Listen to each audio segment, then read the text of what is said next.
सावन का आखिरी सोमवार हो, शायद यही लास्ट वाला है। सावन का आखिरी सोमवार, देवादिदेव महादेव प्रसन्न हो। प्रथम सोमवारी निकल गई, द्वितीय सोमवारी निकल गई, तृतीय निकल गई, चतुर्थ श्रावण का चौथा सोमवार होता है तो शिव पंचायत का पूरा पुण्य एक शंकर पर जल चढ़ाने से पूरा फल प्राप्त हो जाता है। शिव पंचायत सोमवार का दिन, सावन के महीने का सोमवार इतना प्रसिद्ध क्यों है? श्रावण के महीने के सोमवार का इतना महत्व क्यों होता है? उसका एक कारण है। सावन के सोमवार का इतना महत्व क्यों है? सारे सोमवार होते हैं, सारे श्रावण सोमवार का दिन होता है, सारे सोमवार मान्य होते हैं, पर सावन के सोमवार की इतनी महत्वता क्यों है? इसलिए किस लिए सावन के सोमवार की महत्वता इसलिए है कि भगवान देवादिदेव महादेव का विवाह ख्याति देवी लक्ष्मी जी से करना चाहती थी, पर माता लक्ष्मी ने, भगवान शिव ने माता लक्ष्मी का चेहरा देखा, पढ़ लिया कि ये तो भगवान नारायण के स्नेह है और भगवान नारायण लक्ष्मी जी से विवाह करना चाहते। और दोनों के विवाह की बात भगवान देवादिदेव महादेव ने माता ख्याति देवी से कह दी कि इनका विवाह करो। अब माता लक्ष्मी जी ने बड़ा निवेदन करा, आपने हमारा विवाह भगवान नारायण के साथ में कर दिया, हमारे मन की बात को रख लिया, बड़ी कृपा करी भोले बाबा, मेरा मन है मैं आपके चरणों की सेवा करूं, मुझे कोई सेवा आपकी बताओ। शिव मंदिर में कभी भी जाकर पंडित जी से मत पूछना कि यहां की कोई सेवा मुझे बताओ। भगवान के अन्य मंदिर होंगे तो वहां जाकर पूछना, देवी जी के मंदिर में यहाँ सेवा बताओ, राम जी के मंदिर में पूछना यहाँ सेवा बताओ, भगवान कृष्ण के मंदिर में पूछना हमारे लिए कोई सेवा बताओ, भगवान दत्त के मंदिर में पूछना हमारे लिए सेवा बताओ। सारे मंदिरों में जाकर कहना कि हमारे लिए सेवा बताओ, और शिव जी के मंदिर में जाकर मत कहो कि हमारे लिए सेवा बताओ। वहां तो झाड़ू उठाओ, सेवा में लग जाओ। वहां तो निर्माल्य पड़ा है, उसको उठाओ, विसर्जन में ले जाओ। वहां पोछा उठाओ, पोछा लगाना प्रारंभ कर दो, शिव जी का श्रृंगार करना प्रारंभ कर दो, शिव जी का सुंदर स्नान कराना प्रारंभ कर दो। शिव मंदिर में सेवा पूछी नहीं जाती, सेवा करी जाती है। शंकर के मंदिर में कहना ना पड़े कि तुम्हें यह कर। देवादिदेव महादेव प्रसन्न हो गए, लक्ष्मी को बुलाया, हे लक्ष्मी, पूरी दुनिया में केवल महासंबोधन मेरे नाम के आगे लगा है, लोग मुझे देवादिदेव महादेव कहते हैं। सारी पुराणों को केवल पुराण कहा जाएगा, पर शंकर की पुराण को भी महासंबोधन से संबोधित किया जाएगा, शिव महापुराण। लक्ष्मी, मुझसे जो जुड़ा हुआ है, मेरे नाम के आगे महासंबोधन लगा हुआ है, लोग मुझे महादेव कहते हैं। और लक्ष्मी, तूने पूरे श्रावण के महीने में मेरी सेवा करी है, और आज सोमवारी के दिन तूने मेरी अविरल भक्ति को धारण करा है, बिना पूछे सेवा में, बिना दिखावे के तल्लीनता से सेवा करी है। मैं अपना महासंबोधन दुनिया में किसी को नहीं देता, आज तुझे दे रहा हूं। और लक्ष्मी केवल लक्ष्मी नहीं रही, उस दिन से लक्ष्मी मां लक्ष्मी, लक्ष्मी केवल लक्ष्मी नहीं रही, उस दिन लक्ष्मी महालक्ष्मी के संबोधन से प्रकट हुई। आज महासंबोधन लक्ष्मी जी को अगर किसी ने दिया तो भगवान देवादिदेव महादेव ने दिया। और वह महासंबोधन कब मिला? सोमवार की, इस श्रावण के सोमवारी के दिन जो हम व्रत करते हैं, साधना करते हैं, उपास करते हैं, अर्चना करते हैं। पूरे वर्ष आप सोमवार का व्रत करते हैं कि नहीं करते वो पता नहीं, पर सावन के महीने में 4-5 जो भी सोमवार पड़ जाएं, अगर उस पर अगर आपने व्रत कर लिया, व्रत को धारण कर लिया, या शिवालय के जाकर भगवान शंकर की आराधना कर ली, तो पूरे वर्ष के सोमवार का फल सावन के महीने के 5 या 4 सोमवार में प्राप्त होगा। श्रावण के सोमवार की इतनी महत्वता है। कल एक बहन ने पत्र लिखा था कि सावन महीने की इतनी महत्वता क्या है। हमने शिव महापुराण के अंदर पढ़ा तो ये सब सावन महीने का ज्यादा लेख शिव महापुराण के अंतर्गत नहीं मिला। श्रावण महीने की इतनी प्रबलता क्यों मानी गई? तो हमारा एक तो सोमवार का महत्व, सावन के सोमवार का महत्व क्या है, कोई आपसे पूछे तो आपको बताना चाहिए कि इस दिन लक्ष्मी को महालक्ष्मी कहा गया। शिव जी ने सफलता, कल वाला प्रश्न है, शांति, दिशा और सफलता बिना मांगे मिलती है शिव के दरवाजे। क्या क्या चीज? शांति, दिशा और सफलता। शिव के दरवाजे पर जाकर केवल आप सेवा करो, शिव के दरवाजे पर जाकर आप केवल जल अर्पित करो, शंकर जी की चौखट पर जाकर आप नमन करो, देवादिदेव महादेव के शिवालय में जाकर प्रणाम करिए। भगवान शंकर की चौखट पर, द्वार पर अगर आप जा रहे हो, 3 चीजें आपको मांगना नहीं पड़ेगी। जैसे लक्ष्मी जी ने शिव जी से नहीं मांगा कि मुझे महासंबोधन दो, लक्ष्मी जी ने नहीं मांगा कि मुझे भगवान विष्णु दो, लक्ष्मी जी ने नहीं मांगा कि मुझे ये देना। लक्ष्मी जी तो शंकर भगवान की सेवा में लग गई, तो लक्ष्मी जी को 3 चीजें अपने आप मिल गई। एक शांति हृदय की, दूसरा दिशा लक्ष्मी जी को कहाँ जाना है, और तीसरे नंबर पर सफलता। माता लक्ष्मी केवल लक्ष्मी नहीं रही, उनको महालक्ष्मी कहा। महालक्ष्मी सावन का आखिरी सोमवार हो, जो लोटा जल का लेकर जा रहे हो उसमें थोड़ा सा इत्र, अगर इत्र नहीं हो तो गुलाब की पंखड़ी, पंखड़ी नहीं हो तो कोई फूल की पत्ती, उस जल में बाबा को समर्पित इत्र हो तो ज्यादा अच्छा। आखिरी सोमवार को या सावन महीने का आखिरी दिन आप शिव को जब 2 लोटा जल चढ़ाएं तो उसमें इत्र का भाव रखकर, कामना कर कर, त्र्यंबकेश्वर बाबा का स्मरण कर कर और महामृत्युंजय मंत्र को जपते हुए। कौन सा मंत्र? ये वेद का बड़ा सुंदर मंत्र है, इसको चिल्लाकर नहीं बोला जाता, भीतर महामृत्युंजय मंत्र का स्मरण करते हुए। और अगर महामृत्युंजय मंत्र याद नहीं हो तो पंचाक्षर मंत्र नमः शिवाय, पंचाक्षर का स्मरण नहीं रहे तो षडाक्षर ओम नमः शिवाय, षडाक्षर का स्मरण नहीं हो तो श्री शिवाय नमस्तुभ्यम। आपसे निवेदन है, पार उसको अगर सफलता प्राप्ति नहीं हो रही है तो धतूरा ढूंढो। धतूरा कहीं बाजार में नहीं मिलेगा, किसी वृक्ष से धतूरा तोड़ लिया, कुछ मत चढ़ा, तू शंकर जी के मंदिर में जाकर तेरा नाम और गोत्र बोल और शिव जी को धतूरा चढ़ाना चालू कर दे। सावन के महीने में किसी भी एक सोमवार को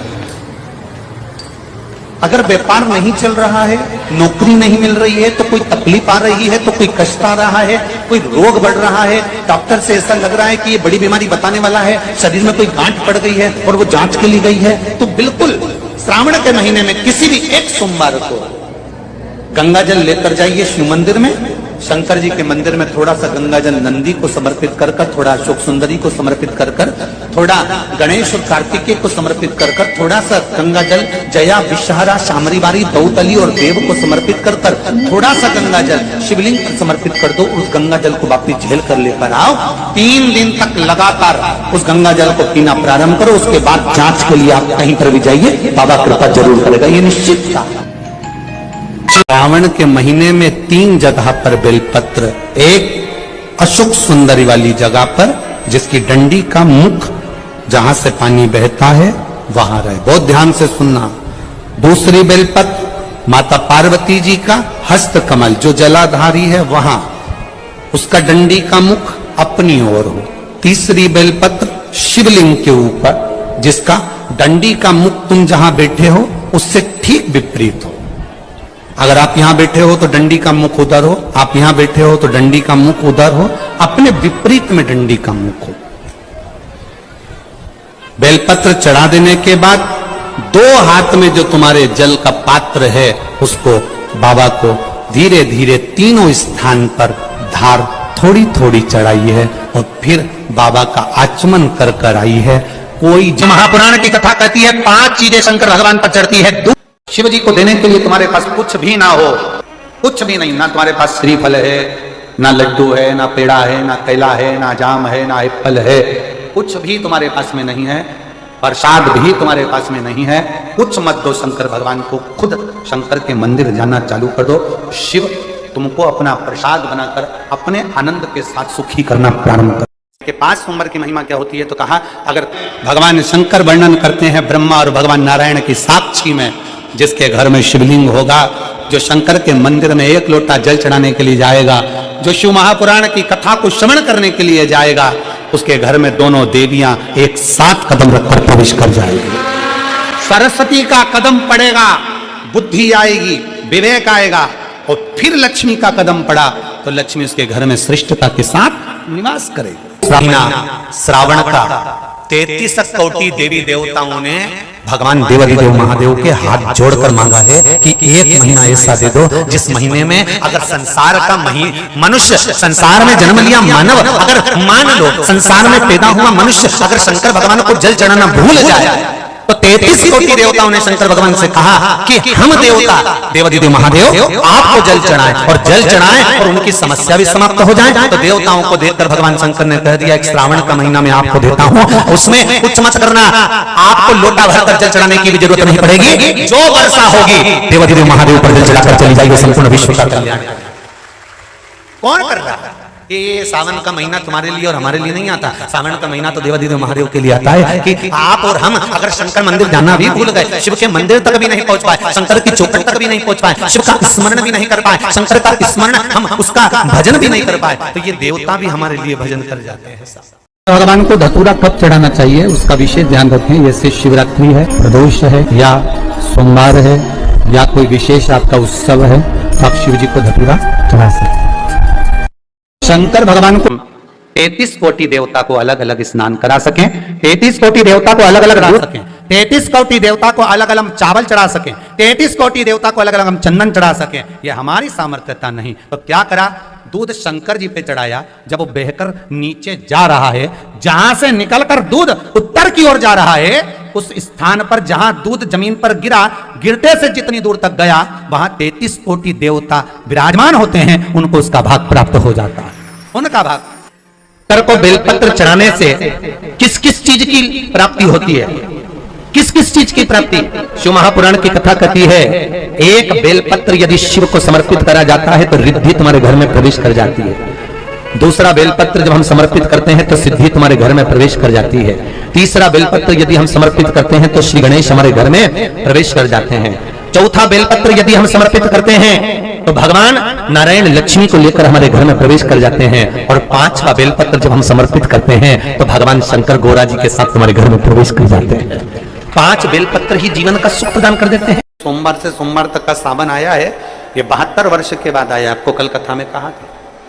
इसके पीछे के भाग में यदि पीला चंदन लगाकर, अग्र भाग में लाल चंदन लगाकर आप जिस समय पर पूजन करेंगे और धतूरा चढ़ाने का समय आए, उस समय पर जब आप समर्पित करेंगे तो ये भाव से समर्पित करें कि हमारे घर में जो क्लेश है वो समाप्त करें भोलेनाथ, और श्री शिवाय नमस्तुभ्यम बोलकर वो धतूरा भगवान देवादिदेव महादेव को समर्पित करिए। उसका फल फिर हमें बताना कि उसका फायदा मिला कि नहीं मिला।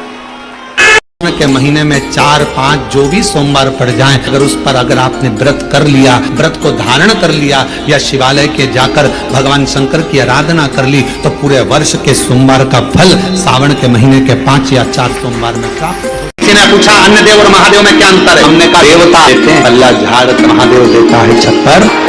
फिर किसी ने पूछा अन्य देव के भक्त और महादेव के भक्त में क्या अंतर है? हमने कहा एक अंतर है, अन्य देव का जो भक्त होता है वो हो सकता है कि मार्ग से भटक जाए, पर महादेव का जो भक्त होता है वो विश्वास पर जीता है, शिव के भरोसे पर जीता है, तो भटकता नहीं है। 108 अक्षत के दाने हाथ में हो और आपकी कामना कर कर जिस कार्य के लिए आपने बाबा को आज स्पर्श किया है, हाथ में लेकर जहां आपने चंदन लगाया है उसी जगह पर हथेली से बाबा को चंदन वाले स्थान पर उस 108 चावल के दाने को रख देना चाहिए, छोड़ देना चाहिए, या लगा देना चाहिए। विशेष अर्घ का महत्व किसी कर्मकांडी ब्राह्मण से अवश्य पूछना कि उसका फल क्या। मंदिर में अगर कोई दिया रखा हुआ है और आप घर से इतनी बड़ी डब्बी ले गए, उसमें घी थी, बत्ती थी, माचिस थी, माचिस, बत्ती और घी डब्बी में तुम लेकर चली गई, दिया लेकर नहीं गई, तुमने दूसरे के रखे हुए दिए में अपनी बत्ती लगाकर आ गई हो, तो तुम हजारों बार बत्ती लगाना, जिसका दिया था उसी के खाते में वो दीप दान जाएगा, तुम्हारे खाते। बाबा से शंभु कोई रोक के बताए, कोई टोक के बताए, अभी पालानी पड़ा है भोले। मेरे 3 नेत्र एक शिवालय में समाये हैं, मेरे 3 नेत्र जब मंदिर के अंदर प्रवेश करता है, दहली चढ़ता है, उस समय पर हैं, आप कह रहे हो मेरे 3 नेत्र हैं, आप 3 नेत्र से तीनों नेत्र तुम्हारे बंद रहते हैं, तो फिर ये संसार के लोगों को तकलीफ आती है, कष्ट आता है, बेचारा जल चढ़ाने आता है, पूजन करता है, अभिषेक करता है, अनुष्ठान करता है, पूजन करता है, तो इनके मन की दशा को आप कैसे देखेंगे? शंकर भगवान कहते हैं मेरे 3 नेत्र केवल मेरे चेहरे पर नहीं है, मेरे 3 नेत्र एक बेलपत्री में भी समाये हैं, मेरे 3 नेत्र एक त्रिशूल में भी समाये हैं, मेरे 3 नेत्र जलाधारी में भी समाये हैं, मेरे 3 नेत्र एक शिवालय में समाये हैं, मेरे 3 नेत्र जब मंदिर के अंदर प्रवेश करता है, दहली चढ़ता है, उस समय पर मेरा दूत मणिभद्र उन 3 नेत्रों से देख लेता है। मैं अकेला अगर नेत्र बंद कर कर बैठ भी जाता हूं तो जब वो बेलपत्री का स्पर्श करता है, स्पर्श कर कर जब मुझे समर्पित करता है, उतनी देर में तो मैं समझ जाता हूं कि ये क्यों आया है, किस लिए आया है, क्या चाहता है। उस स्पर्श से समझा जाता है, स्पर्श से। आज भी हमारे रिसर्च वालों ने रिसर्च किया है, मात्र स्पर्श से समझा जा सकता है कि व्यक्ति का व्यवहार कैसा है। स्पर्श से एक व्यक्ति, एक पुरुष एक कन्या को या स्त्री को या नारी को या किसी एक व्यक्ति को अगर स्पर्श करता है तो उससे मालूम पड़ जाता है कि इसकी लालसा क्या है। स्पर्श मात्र से पहचान हो जाती है ये चाहता क्या है। बस उसी तरह शिव कहते हैं बेलपत्री का मात्र स्पर्श जब डंडी को पकड़कर चढ़ाता है, मैं समझ जाता हूं कि ये कहीं ना कहीं चिंताग्रस्त है। जब बेलपत्री चढ़ाने वाला मध्य भाग को पकड़कर चढ़ाता है, मैं समझ जाता हूं कि इसकी ग्रह दशा के अंतर्गत घर में इसको चिंता बहुत है। जब बेलपत्री 2 पत्तियों का स्पर्श कर कर चढ़ाता है, मैं समझ जाता हूं संतान के रोग और बीमारी का तकलीफ है। जब बेलपत्री बीच की पत्ती को पकड़कर वो मुझे समर्पित करता है, मैं समझ जाता हूं इसको वैभव और धन की कमी है। जब बेलपत्री थोड़ी सी भी गीली होती है, जब वो चढ़ाता है, मैं समझ जाता हूं कि इसके तन में कोई रोग समाया हुआ है, बेलपत्री में कोई डूट पीछे रह जाता है और ये समर्पित करता है, मैं समझ जाता हूं अदालत का कोई केस चल रहा होता है। बेलपत्री का मात्र एक स्पर्श तक बता देता है कि बेलपत्री चढ़ाने वाला किस भाव से बेलपत्री चढ़ा रहा है और चढ़ाकर महादेव ने उसको कैसे स्वीकार करा। ये तक हमारा स्कंद पुराण, लिंग पुराण और शिव पुराण बता देता है कि बेलपत्री चढ़ाने का तरीका क्या है। दुनिया के लोगों बेलपत्री का स्पर्श मात्र बता रहा है, स्पर्श मात्र।